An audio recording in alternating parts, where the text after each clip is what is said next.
Fala aí, galera. Uma boa noite para vocês, boa tarde para mim, que eu estou aqui no San Diego, nos Estados Unidos. Ah, Hoje a gente vai falar sobre automação residencial, que é uma jornada que eu já estou aí há uns 3 anos, desde que eu cheguei aqui nos Estados Unidos, e é um assunto que me encanta. Então, eh, sem mais delongas, temos bastante conteúdo para passar em pouco tempo.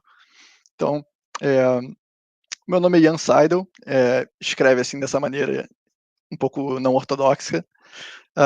Eu sou um engenheiro de segurança de infraestruturas.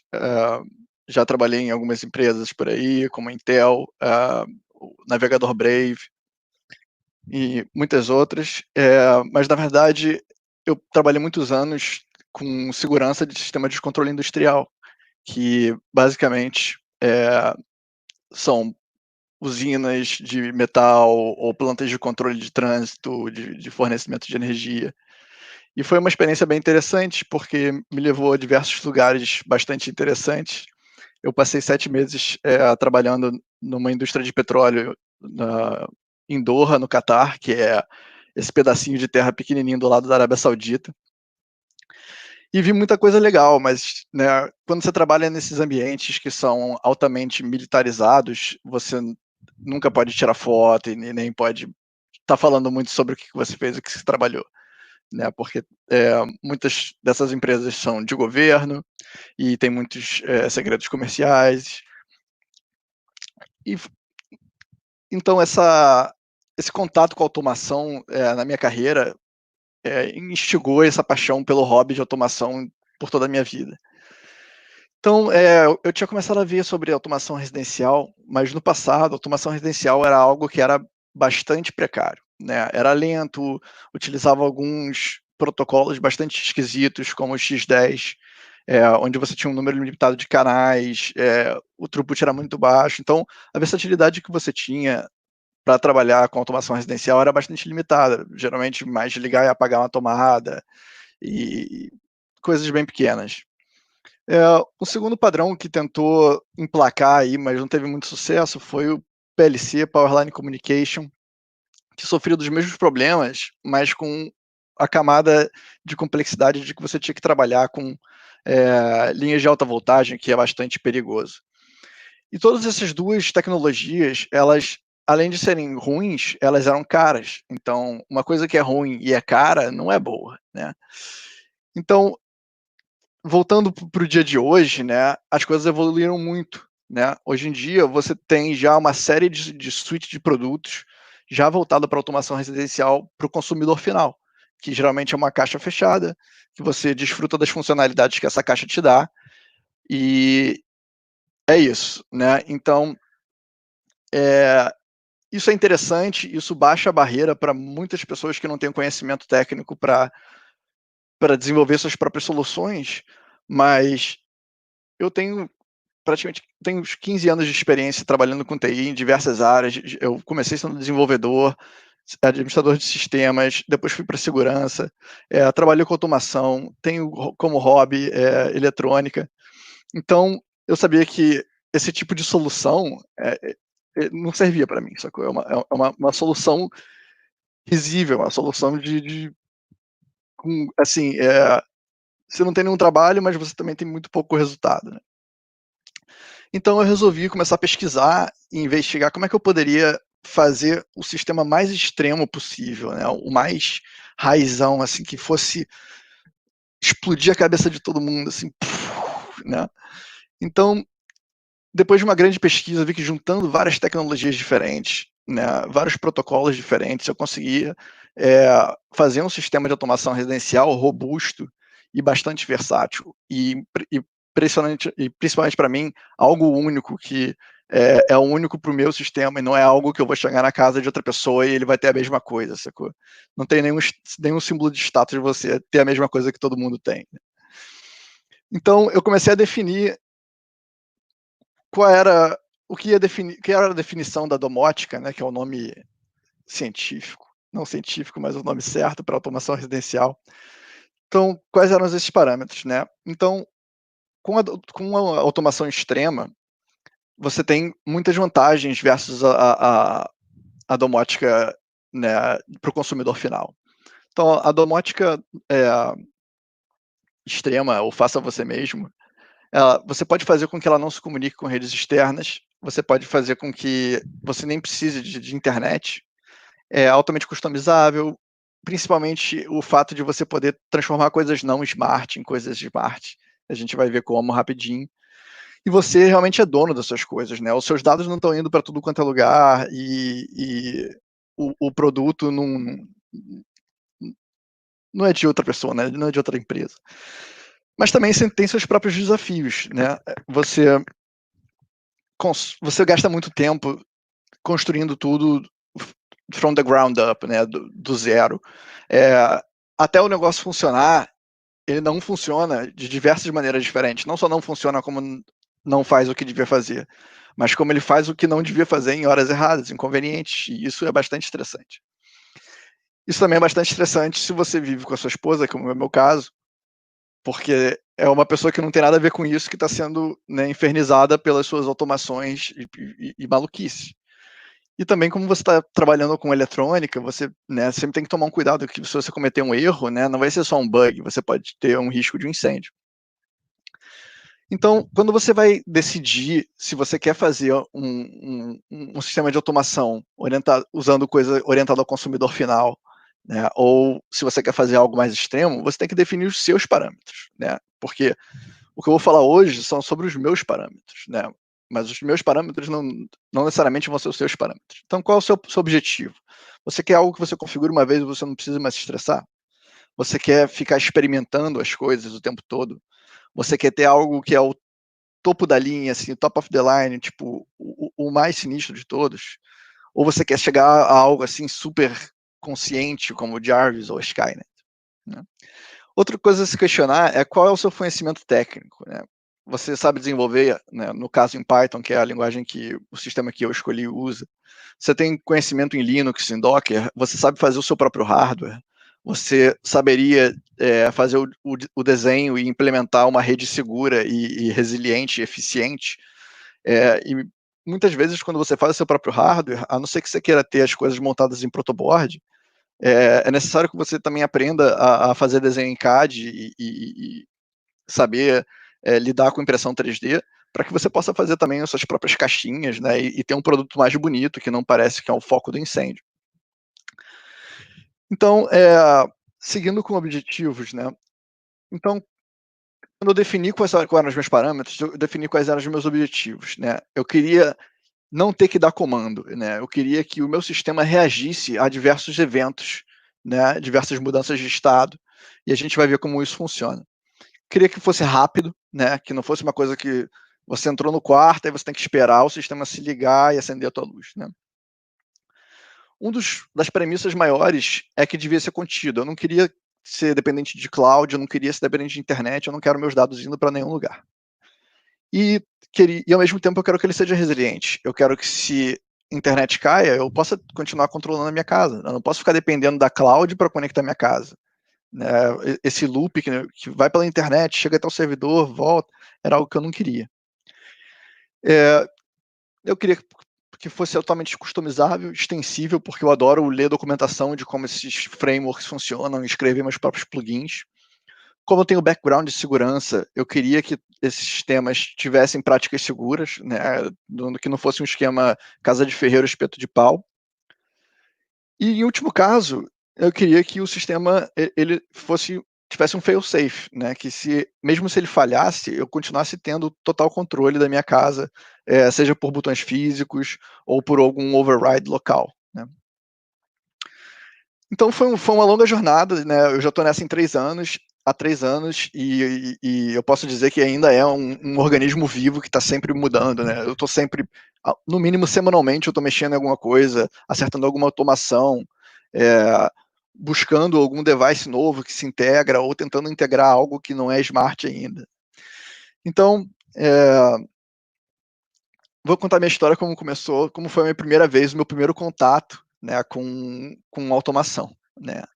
Então, aqui nos Estados Unidos, né, todo mundo é familiar com Black Friday e o caos que é.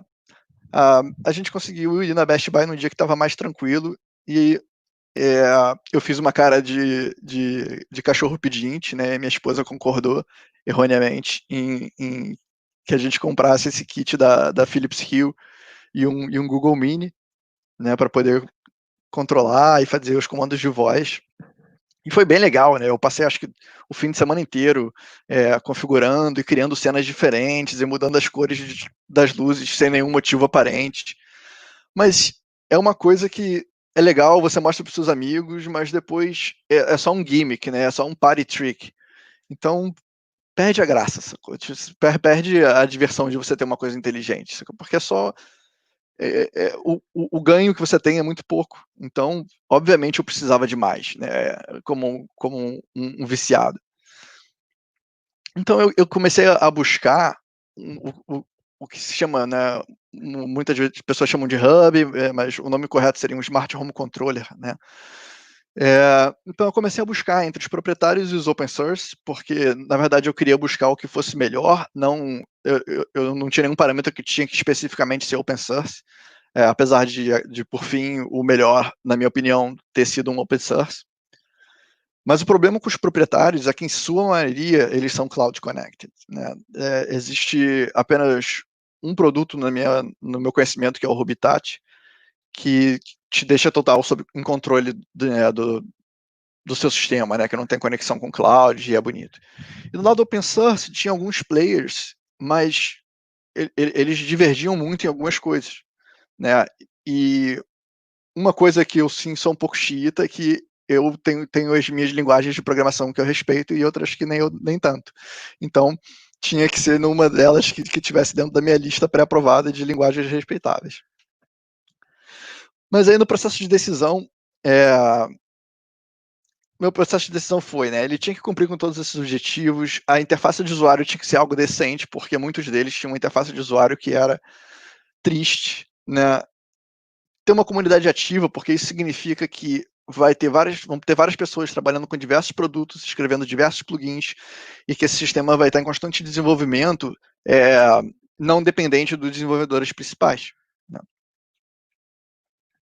E foi aí que eu conheci o Home Assistant, que é um projeto open source, né? O código é escrito em Python, que é uma das linguagens que eu mais adoro.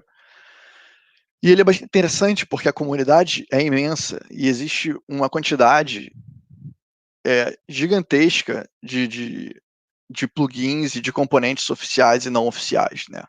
Você tem a plugin store oficial, mas ao mesmo tempo você tem a plugin store não oficial, né? Que é bastante interessante porque você tem acesso a uma quantidade muito superior, né? Que puxa direto do repositório GitHub das pessoas. Então é bem interessante, porque essa community store se preocupa já em deixar tudo atualizado. Você não tem que fazer checkout do repositório você mesmo, facilita muito o processo, né? Ao mesmo tempo que o Home Assistant permite você fazer toda a configuração pela interface, esse não é o tipo de pessoa que eu sou, sacou? Eu gosto de passar mais perrengue, eu gosto de escrever a minha configuração. Eu gosto de ter em arquivo texto, né? E o Home Assistant ele suporta que você escreva suas configurações em arquivos YAML e que torna tudo muito limpo de você tanto escrever quanto você ler e permite que você faça backup de toda a sua configuração no GitHub, né? Então você pode seguir aí e ver o que mudou na sua configuração, e isso é um pouco mais flexível, na minha opinião, do que você fazer backup de todo o seu sistema e depois restaurar todo o seu sistema. O que eu também faço, mas eu gosto de ter minha configuração em texto aí para ir acompanhando, né, a evolução. Então, o Home Assistant, outras coisas que eu acho bastante interessante é que eles têm um fórum ativo, é muito bem documentado, tanto os plugins, né, as integrações, como o próprio código do core, né, se você quer ser um developer, se você quer criar os seus próprios plugins, você vai encontrar documentação, o próprio código em Python é comentado, então é um projeto que eu respeito bastante pelo esforço que os desenvolvedores põem, né, não só em fazer o código bonito, né, limpo, como também fazer que esteja bem documentado, né? E, e é um sistema que o requerimento de performance dele acompanha a carga que você está colocando em cima dele. Então, se você tem algo pequeno, você pode rodar em Raspberry Pi, que foi como eu comecei, né? Eu comecei com o Raspberry Pi 3B. E depois você pode ir avançando, à medida que você vai colocando mais coisa nesse sistema, e ele vai ficando mais pesado, obviamente o Raspberry Pi ele já não vai aguentar tanto, você vai precisar de um Raspberry Pi mais novo, ou de algo mais poderoso. Então meu primeiro server, né, era um Raspberry Pi 3B, e o problema que eu tinha com ele é que o disco dele é um SD card, o SD card não gosta que você fique escrevendo nele muito, né? E o Home Assistant ele loga qualquer ação que acontece, qualquer mudança de estado. Se um sensor mudou o valor de 1 para 2, ele loga. Então ele está o tempo todo bombardeando esse SD card com escrita, né? Então a cada par de meses eu tinha que ir lá e botar um outro SD card e restaurar meu backup porque o SD card tinha morrido. Então eu usei meu poder de influência de ser ex-funcionário da Intel e consegui pegar com desconto um Intel NUC 7 e botei 16 GB de RAM e um disco em SSD. E eu só tenho coisas boas para falar desse equipamento, né? Ele realmente até hoje ele aguenta, eu tenho muita coisa pendurada ali.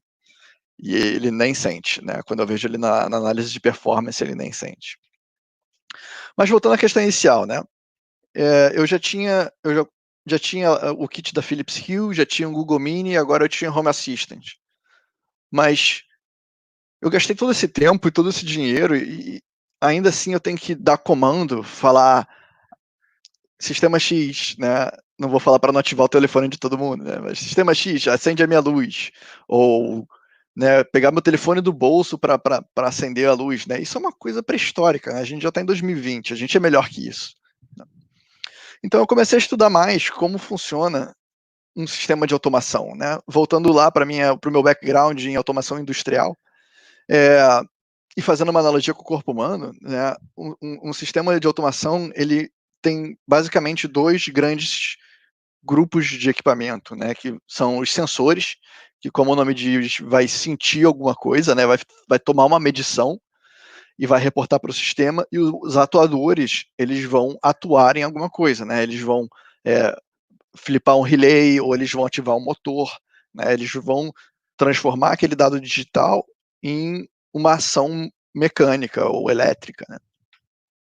Então, eu comecei a estudar os protocolos de comunicação, né? Pelo meu background de TI, eu já sou muito familiar com Wi-Fi, Ethernet, toda a stack de protocolo TCP/IP, Bluetooth Low Energy, são coisas que também era familiar, mas Zigbee, Z-Wave, é, eram coisas novas para mim, né? Que são protocolos que muitas coisas de automação residencial hoje em dia usam. Por exemplo, o Zigbee é o protocolo que todas as lâmpadas Philips Hue usam e que a maioria dos equipamentos SmartThings da Samsung usam também. O problema que eu tinha com o Wi-Fi é que o Wi-Fi aqui no meu apartamento ele é devassado por todas as redes de Wi-Fi dos meus vizinhos. Então, a performance do Wi-Fi é terrível, né? E principalmente porque os equipamentos de home automation eles ainda rodam em rede 2.4, que é a mais devassada de todas. Então eu comecei a ver sensores Zigbee e Wave para tentar não ficar lutando aí nessa banda de Wi-Fi que estava totalmente já devassada, né? Então os sensores eles podem ser de diversos tipos diferentes, podem ser sensor de temperatura, de umidade, de luz, de movimento, distância, peso, e ele reage, né, à mudança nesses valores. Então você tem sensor de porta, você tem sensor de vazamento, muitos desses que são operados por pilhas, né, por baterias, reportam o estado da bateria, então você pode ter no seu sistema de automação um monitoramento das suas baterias, e você pode ter uma automação que te avisa quando a bateria está acabando para você ir lá trocar pilha. Então você não precisa acordar um dia e teu negócio não está funcionando porque acabou a pilha, né? Então eu como sou uma pessoa muito esquecida, minha memória, eu digo que é memória RAM, né? Quando eu durmo eu esqueço tudo, o que é incerto porque na verdade em 2 minutos eu já esqueci tudo, né? Então é mais como um capacitor, né? Nem uma memória. Então eu preciso ter essas automações constantemente me lembrando de fazer as coisas, né? Me lembrando de como ser um adulto responsável. Outros sensores que são interessantes são sensores de rede, né? Então você pode ter um daemon aí que fica pingando, né, o seu equipamento de rede ou escaneando com um Nmap ou até alguns equipamentos de rede eles reportam para o Home Assistant, no caso, mudanças nos estados dos clientes de rede, né? Se tem um cliente que se conectou, se desconectou, e isso é bastante útil. E aí, eu cheguei a comprar alguns desses, mas eu queria fazer os meus próprios, porque os sensores Zigbee e Z-Wave, eles precisam de bateria, não precisam de bateria, né? Mas como eles são protocolos mais leves e não consomem tanto, eles podem rodar em bateria. E eu queria fazer alguma coisa custom, né? Eu comecei a lidar com esses controladores, né? O ESP32, o ESP2266, 8266, e alguns sensores diferentes, né? De movimento, de temperatura e umidade, de luz. E comecei a escrever meu código em Arduino para essas coisas. Né? Logo depois eu descobri um firmware que se chama ESP Home, então eu substituí todo o meu código de ESP Home, de Arduino puro em C para ESP Home, que é muito mais fácil. Você também escreve o seu código em YAML, ao invés de ter que escrever código em C, e é bem mais fácil de gerenciar. Também coloquei uma caixinha impressa em 3D, e aí isso é bem melhor, bem mais bonito de olhar do que esse ninho de rato. Então aqui, depois que eu coloquei todos esses sensores, eu comecei a dar visibilidade para o Home Assistant de como, de onde estavam esses sensores, né? E o que eram esses sensores. Então fui num site de fazer planta de casa e fiz a planta da minha casa em 3D, e usando um monte de overlay, eu criei esse mapa aqui, que ele plota todos os meus sensores e os estados deles nessa planta da minha casa. Então, esse é um demo, né, onde eu saio dessa porta daqui, e aí a gente pode ver nesse lado todos os sensores, né, refletindo o meu movimento, as luzes da sala se acendendo, e mais adiante aqui a luz da cozinha também acendendo, que é amarelinho. Então, esse foi o primeiro passo, né? Se você não consegue medir, você não consegue fazer nada, né? Você não vai ter essa percepção extrasensorial da sua casa. Só que quando eu comecei a medir, eu comecei a entrar em alguns problemas, né? Como quando eu botei o sensor no banheiro para medir o movimento, logo você passa por aquele problema clássico de quando você está no banheiro público e a luz apaga, né? Então eu tive que ser criativo mais uma vez, né? Isso desafiou mais uma vez os meus conhecimentos de fabricar hardware, que não eram muitos. E eu fiz a versão 2 do meu sensor, que utilizava um sensor de distância ultrassônico. E aí eu fiz 2 deles, né? Esse fica na pia para evitar que a luz se apague enquanto a minha esposa está se maquiando.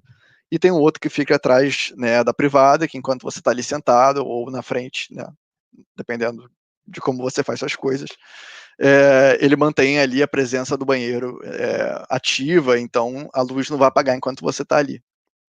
O segundo problema que eu tive, que as pessoas quando estão dormindo, elas se mexem, então o meu detector de movimento do quarto acendia a luz enquanto a gente estava dormindo e se movia para mudar de posição. Então, isso foi um outro desafio, onde eu tive que desenvolver um hardware para detectar se a gente estava na cama ou não, né? E a minha criatividade ou maluquice foi de usar a balança de banheiro, né? Então eu abri as balanças de banheiro, eu injetei uns fios aí nos pads do sinal da balança e conectei também num microcontrolador ISP para medir o peso de cada lado da cama a todo tempo. Então tem um threshold que se passa desse peso, o Home Assistant sabe que a cama está ocupada. Então eu fiz a minha própria box usando caixa de telefone, usando uma custom PCB que eu e minha esposa armamos, que ela é engenheira também. E então o Home Assistant começou a ter visibilidade sobre o status da minha cama, né, se a gente estava na cama ou não. Então, com isso, também teve a possibilidade de fazer uma automação de que quando a gente vai dormir, ou seja, os dois lados da cama estão ocupados, a gente apaga todas as luzes da casa. Então, a gente não tem que mais ir lá como um selvagem e apagar as luzes da casa, sacou? Então, deitou na cama, deu uns segundos para o sistema estabilizar a medição do peso e a casa toda apaga. Então, na medida que você vai colocando mais sensores, as suas possibilidades elas vão aumentando exponencialmente de como você pode automatizar a tua casa, né? Porque agora você tem a leitura do estado de diversas coisas na sua casa, né?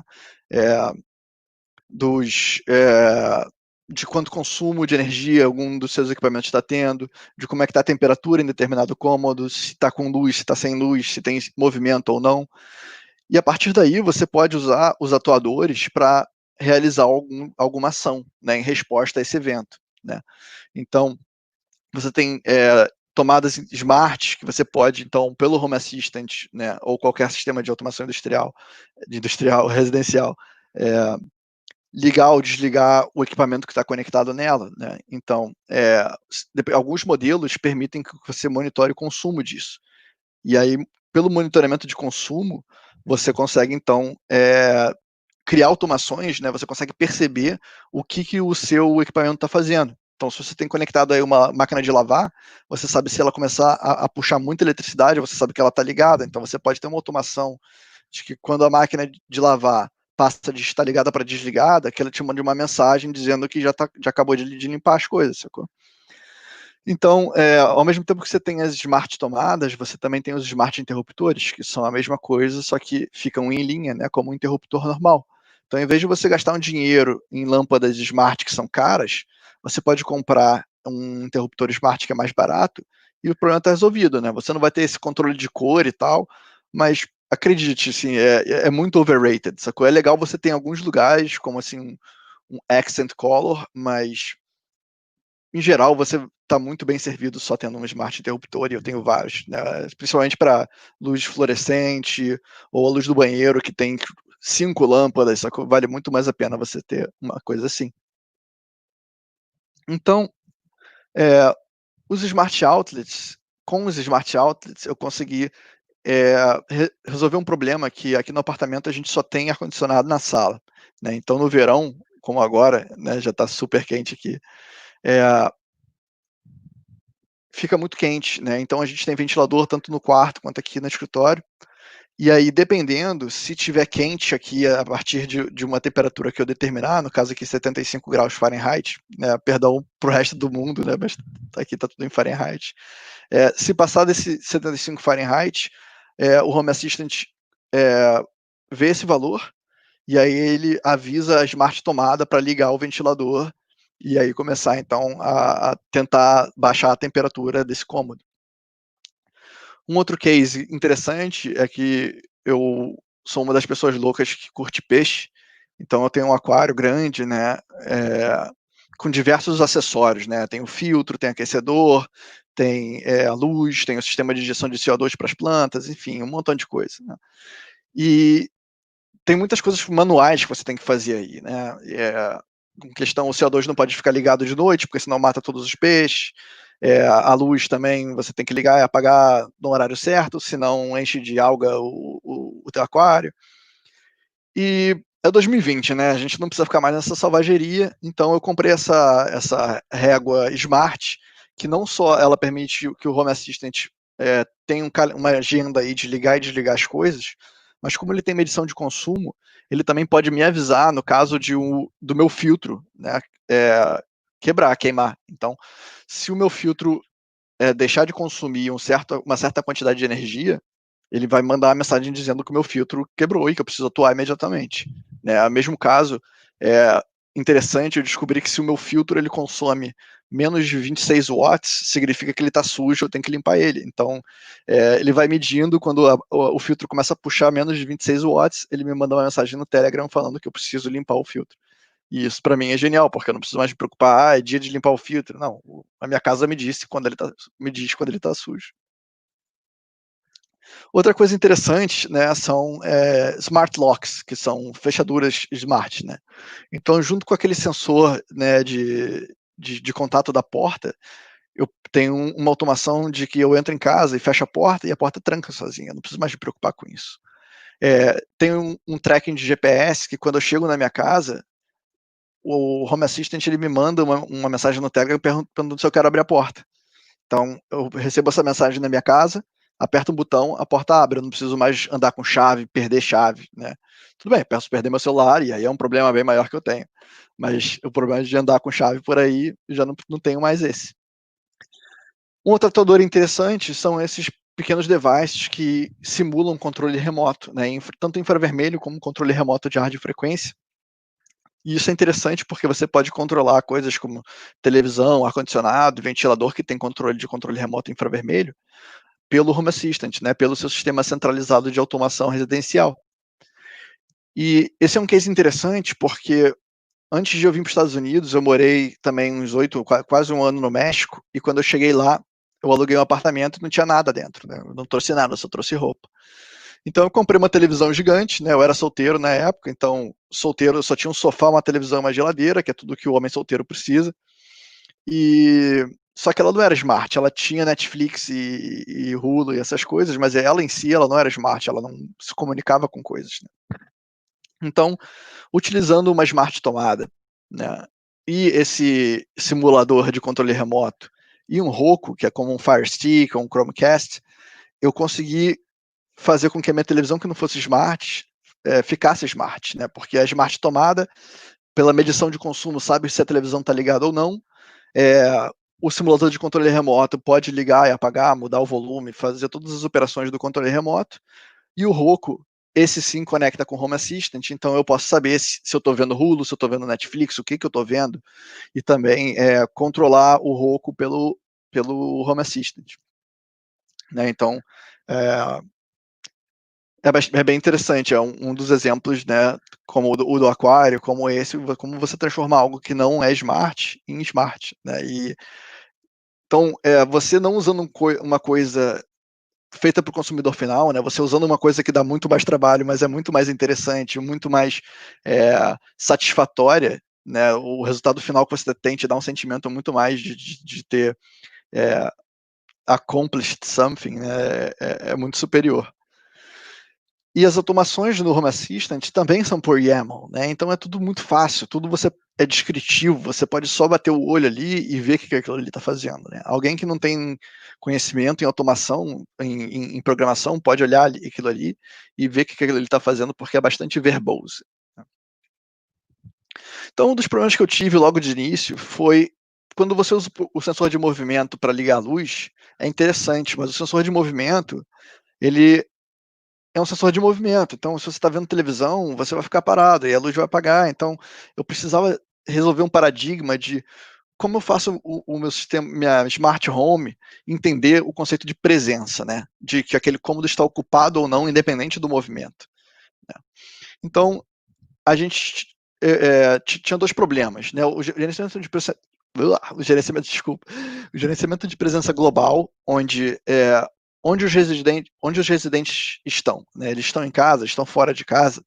Então, eu uso diversos artifícios para realizar isso, né? Nossos telefones têm GPS, só que o GPS indoor não funciona muito bem, então o Bluetooth, eu tenho um Raspberry Pi que escaneia por Bluetooth, então quando ele vê o meu telefone ou da minha esposa, ele sabe que a gente está em casa. E também, quando os nossos telefones conectam no Wi-Fi, o meu equipamento de rede avisa o Home Assistant que os nossos telefones estão na rede. Então, correlacionando o dado dessas três fontes, a minha casa pode saber se eu estou em casa ou não de uma forma praticamente 100% reliable, né, confiável e muito rápido. Né, porque mesmo que o GPS demore ou a rede demore, o Bluetooth é rápido. Então, sempre vai eles sempre se complementam. Né? Eu não acredito que se eu tivesse só um desses, eu ia ter o mesmo resultado que eu tenho tendo todos esses. Então, a partir daí, eu parti para o gerenciamento de presença local. Né? Em qual cômodo da minha casa tem presença humana? Então, para isso, eu precisei determinar quais eram as minhas fontes de presença, né? Não só movimento, mas também se algum dos meus media players estão tocando música naquele cômodo, significa que tem alguém ali para ouvir, né? Então, se supõe. Então, eu coloquei eles como fonte de presença. Então, se tem algum player de música tocando música, aquele cômodo está ocupado. Se a televisão está passando Netflix, Hulu, alguma coisa naquele quarto, está ocupado. No caso da minha cama Smart agora, se a cama está ocupada, aquele cômodo está ocupado. Então, para gerenciar tudo isso, eu comecei a escrever uma penca de automação. E virou algo insustentável. Sustentável. Para cada cômodo que eu tinha que colocar mais 1 quilo, copiar e colar 1 quilo daquela mesma automação, só mudando o nome dos sensores. E isso não é eficiente. Né? E coisas eficientes me deixam muito triste. Então, eu comecei a ler a documentação do Home Assistant e eu escrevi meu primeiro componente, né, que é o Room Presence, que permite que você defina quais são os seus sensores que vão determinar a presença e quais são os sensores que vão determinar presence hold, né, que é o que eu chamo como uma switch virtual que vai impedir que os outros sensores mudem o estado de presença desse cômodo. Então, se todos esses sensores de presença ficam off, mas o presence hold está ligado ainda, aquele cômodo vai continuar sendo marcado como ativo.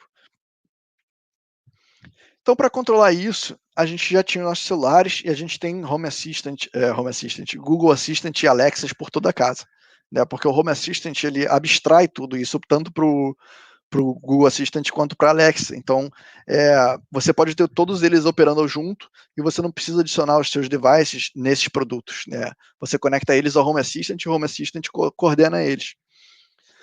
Mas não é tão interessante quanto você ter, né, terminais de acesso nas paredes dos cômodos, né? Então, na sala a gente tem esse tablet de 10 polegadas, que a interface fica ali sempre aberta, e a partir de um aplicativo chamado Wall Panel, eu consigo me comunicar com o meu tablet e ligar ou desligar a tela. Então, quando não tem movimento, né, quando não tem presença na sala, por exemplo, eu apago a tela.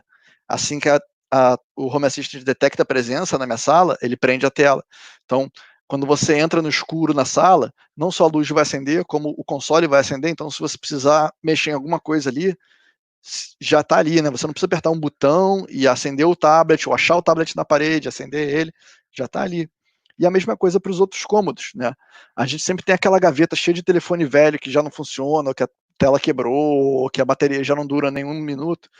Então, eu tinha um par desses e eu pedi para outros amigos engenheiros também que tinham uma penca, eles me doaram.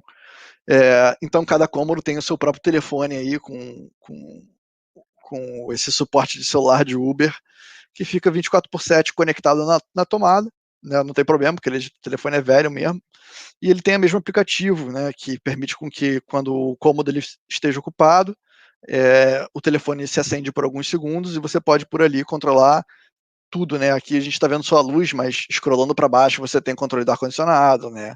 Que no caso é o fake ventilador, gráfico da temperatura, enfim, todas as informações a respeito daquele cômodo e controles vão estar aí nesse terminal de acesso.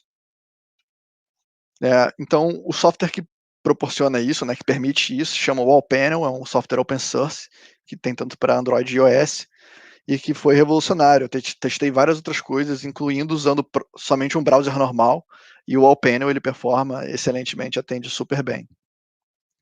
O Home Assistant tem integração com diversos esquemas de notificação, né? Discord, Slack, Telegram. E eu uso Telegram assim amplamente, né? Eu criei um bot de Telegram, uma conta, uma API aqui no Telegram, cadastrei no Home Assistant, e não só isso permite com que o Home Assistant ele me dê notificações, mas ele me dê também notificações acionáveis, né? Com opções que é só apertar um botão e essa ação ela já é executada pelo Telegram, se comunicando com o Home Assistant, né? E obviamente isso não é local, isso é cloud dependent, mas é como uma facilidade, né? Se ela não está disponível, eu posso ainda assim acessar a interface do Home Assistant e controlar por ali. Mas, como eu disse, né, quando eu chego em casa, ele pergunta se eu quero abrir a porta, eu tenho ask for help, porque às vezes eu chego do supermercado cheio de sacola, então se eu botar ask for help, o bot do Telegram vai e avisa minha esposa se ela pode me dar uma mão ali, né, com as compras. Então, ele também me avisa aqui, no caso, quando é hora de dar comida para o peixe, né? Então, se você vai dar comida para o peixe com o filtro ligado, o filtro joga comida para tudo quanto é lado e faz uma maior bagunça. Então, quando você coloca feed mode, o Home Assistant vai e desliga o meu filtro, desliga o CO2 e deixa só a luz ligada, né? Então, eu coloco ali a comida e vou embora. Depois de 5 minutos, a própria lógica vai e liga o aquário todo de novo e eu não preciso me preocupar, né? E é interessante porque essa automação do aquário, mesmo que eu vá no meu aquário ali e desligue no botão os equipamentos, o Home Assistant tem um loop que ele vai e liga tudo de novo, né? Ele sempre garante que aquilo ali está sempre ligado. Se você tirar da tomada, ele imediatamente vai te mandar uma mensagem falando que aquele equipamento não está funcionando. Então, é uma coisa que previne contra erro humano também. Então, o segundo desafio que eu tive, que à medida que eu fui colocando mais e mais coisas no Home Assistant, a minha rede foi ficando pior e pior ao ponto de que era horrível, né? Todos os meus sensores estavam lentos, estavam atrasando, meu próprio uso, né, de Netflix e do computador estava ficando muito ruim. E eu tinha um modem bem bom da Netgear, assim, versão gamer, com 6 antenas, assim, parecia uma nave espacial, assim. E não aguentava, sacou? Não aguentava. Então eu sabia que a única coisa que eu tinha para fazer era botar as calças de gente grande e comprar um equipamento de rede mais poderoso, né?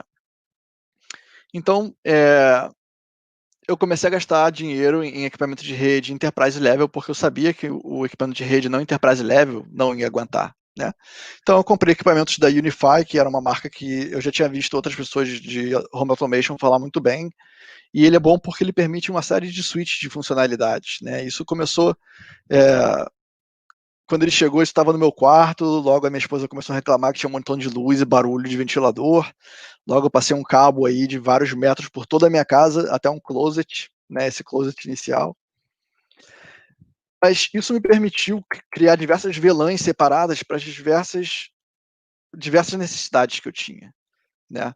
É, então, para as minhas coisas de IoT, nas coisas de NOT, né, que são Network of Things, que não precisam de internet, mas precisam de conectividade, para os convidados, para a casa em si e também depois, né, a rede onde ficam os próprios equipamentos.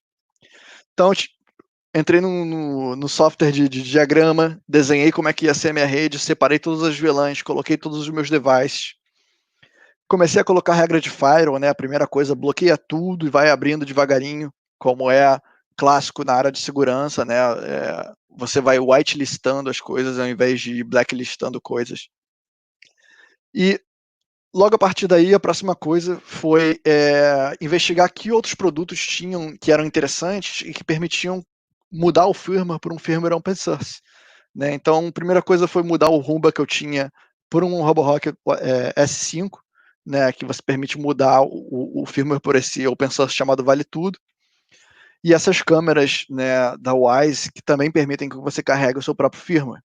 E isso é bastante interessante porque você pega produtos que são bons, mas que são cloud dependent, e agora eles são totalmente seu, totalmente customizável. Então, eu fui capaz de também integrar esses firmwares custom com o meu sistema de automação residencial. E depois de um tempo você vai ficando meio bobo, né? Você vai criando a síndrome de Velozes e Furiosos e compra um montão de LED strip e sai colocando na sua casa inteira, pelo simples fato de que é interessante, né? É um pouco brega, mas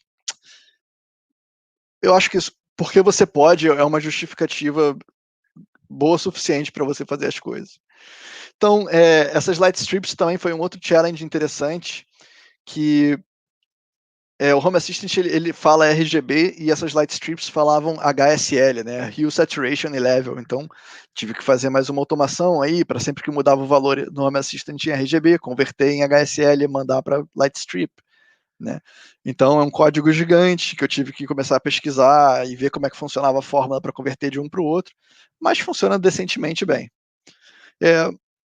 Outra coisa é o fato de que você começa a tomar riscos mais grandes, né? E começar a fazer modificações em equipamentos que você gastou muito dinheiro, como a minha televisão de 65 polegadas, que eu comprei no México, né? E a modificação é justamente essa réplica open source do Ambilight, que é uma tecnologia da Philips, que usa LEDs endereçáveis e o input de vídeo para iluminar a televisão em volta de acordo com o que está passando, né? Eu sou horrível em soldar, mas felizmente eu me casei com uma mulher maravilhosa que sabe soldar muito melhor do que eu. Então, a gente começou a modificar a nossa televisão bastante cara, com diversos componentes e coisas loucas e cabo passando. E então, usando uma splitter de vídeo, conversores, placa de captura e um Raspberry Pi, a gente conseguiu então colocar essa LED strip em volta, acho que tinha 5 metros em volta de toda a televisão, que resultou numa das coisas mais legais que a gente tem aqui em casa hoje em dia, né? Que realmente eu vejo televisão na casa dos outros e a experiência é broxante simplesmente porque não é tão divertida assim. Então essa abertura da Marvel é bem cinemática, eu sempre gosto de usar como um demo.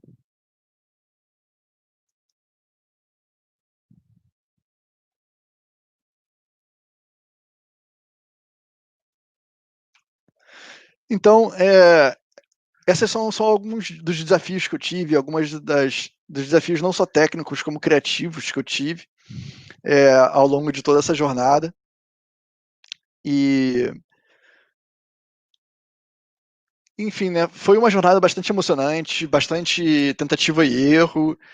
E recentemente eu tive a grande oportunidade, né, de receber de presente de um grande amigo meu, né, engenheiro também. Ele construiu a própria impressora 3D dele, só que como ele já tinha três, ele construiu essa só por diversão. Ele queria usar os componentes mais legais, Core XY, Extruder Remera, assim, top de linha.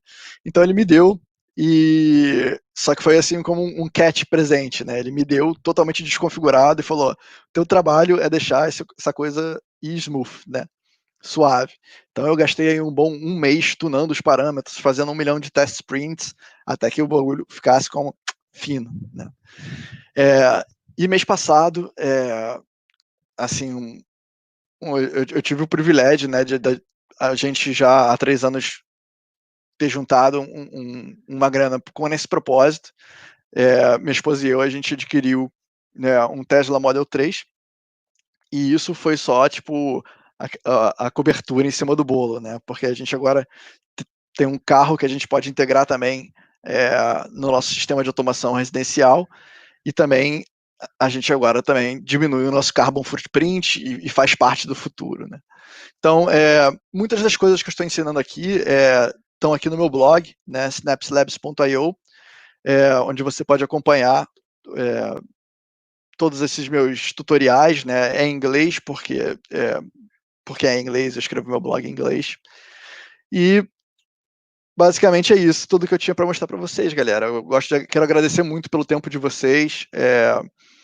Espero que vocês tenham gostado, e estou aí para responder qualquer dúvida que vocês tenham. E se vocês curtiram isso, estão a fim de entrar aí no ramo de automação residencial, pode me buscar no Twitter aí, @jseidel, e pode fazer pergunta. Estou aí super aberto para qualquer pergunta. Então, para quem quer começar agora, você pode baixar agora, nesse momento, o Home Assistant, o Docker dele, e rodar numa máquina virtual na tua máquina, só para ver a cara dele, como é que ele funciona. E você pode até colocar ele agora para controlar as coisas smart que você já tem, se tem suporte. Né? Você pode ir no Google, você busca lá Home Assistant e o nome do produto que você quer. E aí você vê se tem integração ou não. Pode ser oficial ou pode ser pela Community Store. Mas você não precisa gastar nenhum dinheiro para começar. Você pode entrar agora no site, baixar o Home Assistant, instalar numa máquina virtual. E foi assim que eu comecei antes do Raspberry Pi. Eu baixei numa máquina virtual, comecei a fuçar ele aí. E, e foi isso. Né? Então, se quer começar, começa baixando, olhando para a cara dele.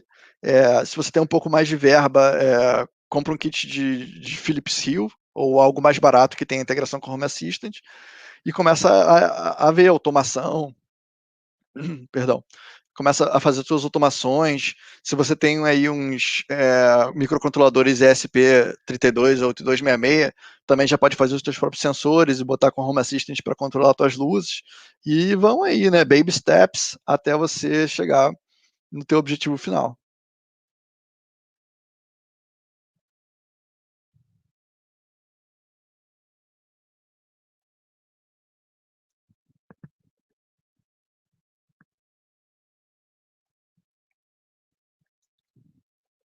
Eu vi uma pergunta aqui do João, jogo rápido, sensor infravermelho, exato.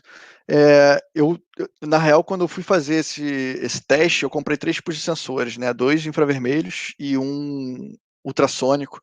Só que na minha experiência que eu tive com o sensor infravermelho Sharp que eu estava usando, é que ele era muito afetado pela luz do banheiro. Como ela é uma luz LED, eu não sei cientificamente se faz sentido, mas